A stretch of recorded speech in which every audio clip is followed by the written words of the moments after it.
Hello and welcome to the van build vlog. We have had several days of sub-zero temperatures overnight and frankly not much above zero during the day, and that's been a problem because the next things to do to the van largely involve adhesives, either sticking the windows onto the outside of the van or in here sticking insulation onto the inside. And the trouble with all these adhesives is they really don't like freezing temperatures, so I haven't been able to do very much. However, today it is mild and the next couple of days are supposed to be hovering around the 9 or 10 degrees mark, which should mean I can at least get on with putting the sound deadening mats in, which I'm about to do, and possibly a couple of the windows. Weirdly, some of the adhesive for the, it's the adhesive for the back windows needs at least 10 degrees for a couple of days. The adhesive for the side windows, different make, only needs at least 5 degrees.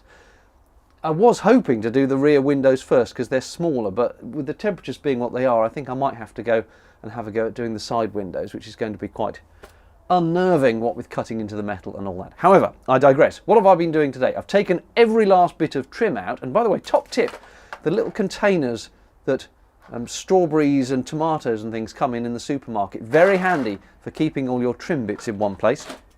I have wiped down, just with a damp sponge, the inside, the roof, the sides, in all the nooks and crannies of the van, and then wiped it off with paper towel. Top tip number 2, get lots of paper towel for your van conversion. You'll go through lots of it.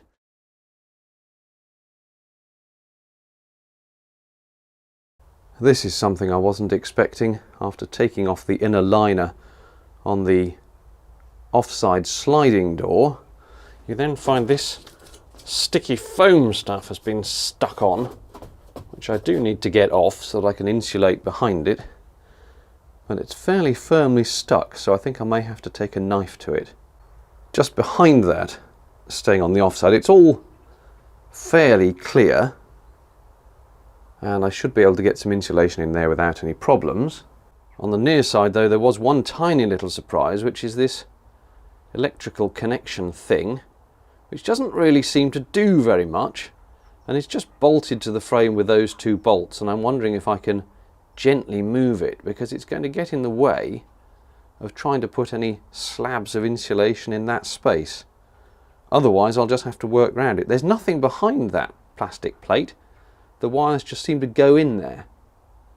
So if I take those bolts off, I might be able to perhaps move it down there.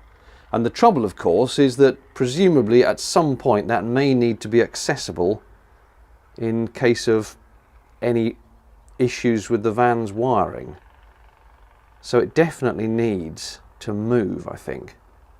On the side pillar here, there was a plastic cover which comes off with 1 clip, and there's a massive great gaping hole into which I should be able to stuff loads of insulation, and I think the only insulation to get in there really will be the loft type insulation, because I can stuff it with my arm going all the way up there like trying to stuff a Christmas turkey, and I should be able to put it all up there. There's one solitary electrical wire coming down that bit of metal. You can see it going in at the top there, and it just comes out. I don't know if it'll show up on camera, but it's just under there, that little connection thing on the middle at the top of your picture.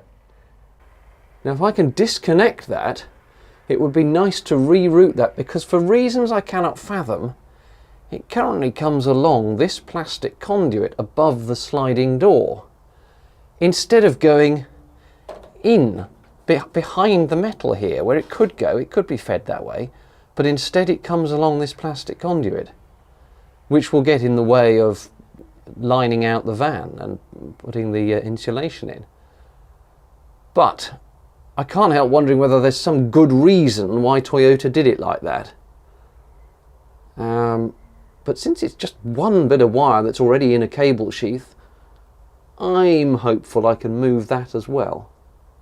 Just thinking about it, these spaces are going to be more awkward to insulate than you at first think. You think, well, it'll just be nice square slabs that I can put Celotex into, which is that thick foamy insulation. But look at the awkwardness of the shape. It's all over the place. And this isn't 90 degrees. It's sort of curved outwards that way.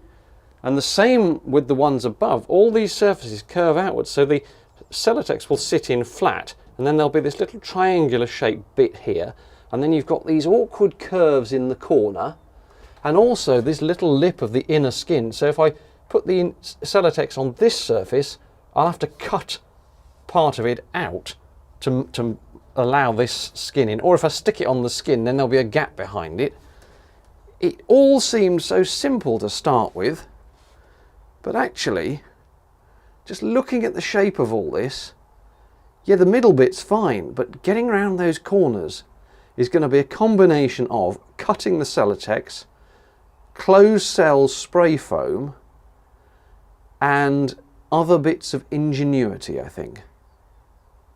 It would appear the van is fighting back. First blood. You know, it's really no wonder that the van rattles as I drive round in it. See this plate, which is just holding up the door control cables, that's not fixed to the outer skin. So as the van moves, it's about a couple of millimeters there. So I shall definitely, if nothing else, stick some glue on that and stop it moving. I think that'll help. This, by the way, is the near side sliding door, same as before, that white stuff over it. I've got to watch out a little bit carefully because in there is the door control mechanism up there, so when I stick insulation in I mustn't jam that equally with these cables.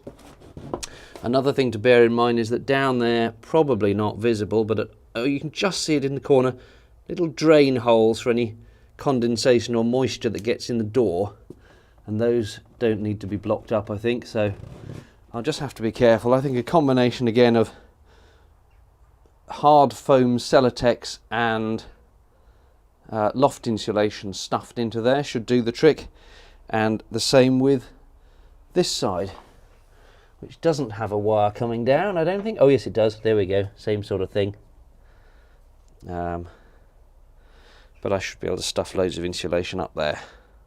So now I'm just going to spray a bit of the old WD-40 degreaser, which you might be able to see at the back there, on the surfaces, and then stick on this sound mat.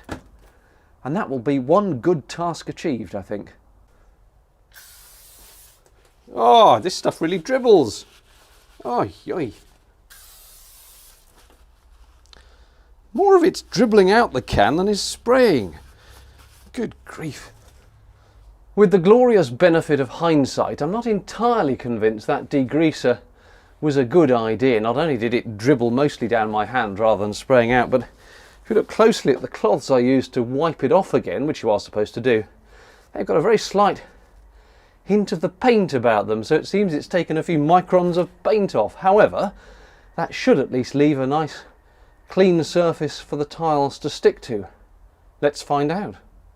From what I've read about this stuff, you don't need to coat the entire van in it. Just the odd panel here and there maybe, dotted around, should do the trick. I've read a figure of somewhere between 20 and 25% of the van should be covered. Well, I haven't actually got quite enough for that. I could buy some more, but I think we'll just stick a few around and that'll do, because I am going to slap insulation on top of it anyway. Enough waffle. Let's peel off this adhesive backing. Okay, that's coming off fairly well. Now, let's have a think. Where do I want to put this? I'll put one there, yes. Underneath where that awkward bit of wiring is.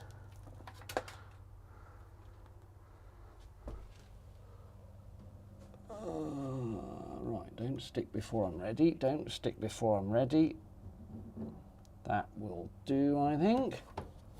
Some people advocate using a little roller to stick these down so that you absolutely get full contact with the van. I'm just going to use my hand, as I don't have a little roller to hand. Actually, I suppose I have got a little mini paint roller, but to be honest, I think that's on. I don't think anyone could really complain about that not being fully stuck. Good, that's one down. Let's do some more. Now what should we have? Two here? stuck together. 2 here and maybe 1 there. Yes, that'll probably do, won't it? Let's go for that.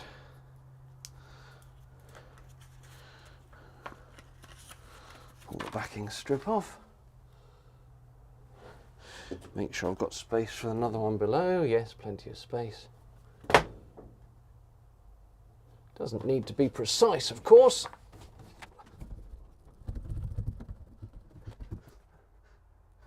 Now, 10 minutes of this, I think, and it should all be in place. Do you know, I've put that on what? Is that at an angle? I know it doesn't matter, but it's going to annoy me. Never mind. Yep, that's definitely. It's a good thing I'm not going to see this, because otherwise that would drive me mad.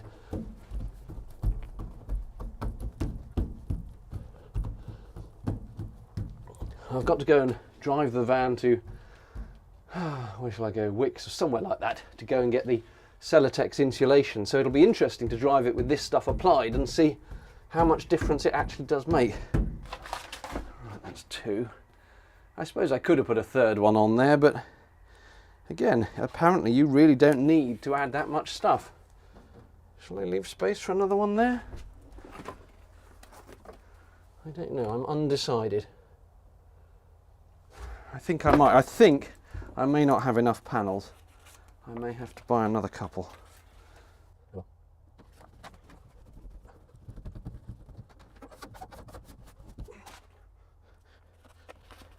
Actually, I will have to buy some more, because now I think about it, you're supposed to put some over the wheel arch, and I didn't factor that into account when I bought these. So yeah, I think another pack of 10 will have to be ordered.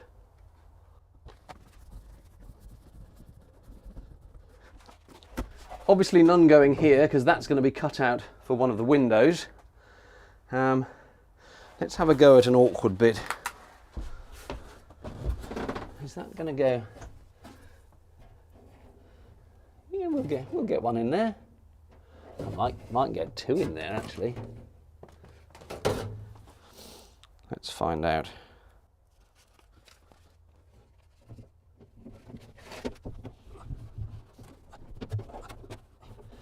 I should add, this is purely a noise, it's not even an insulation measure, it's a noise dampening measure. It's got nothing to do with the thermal insulation, which will come next.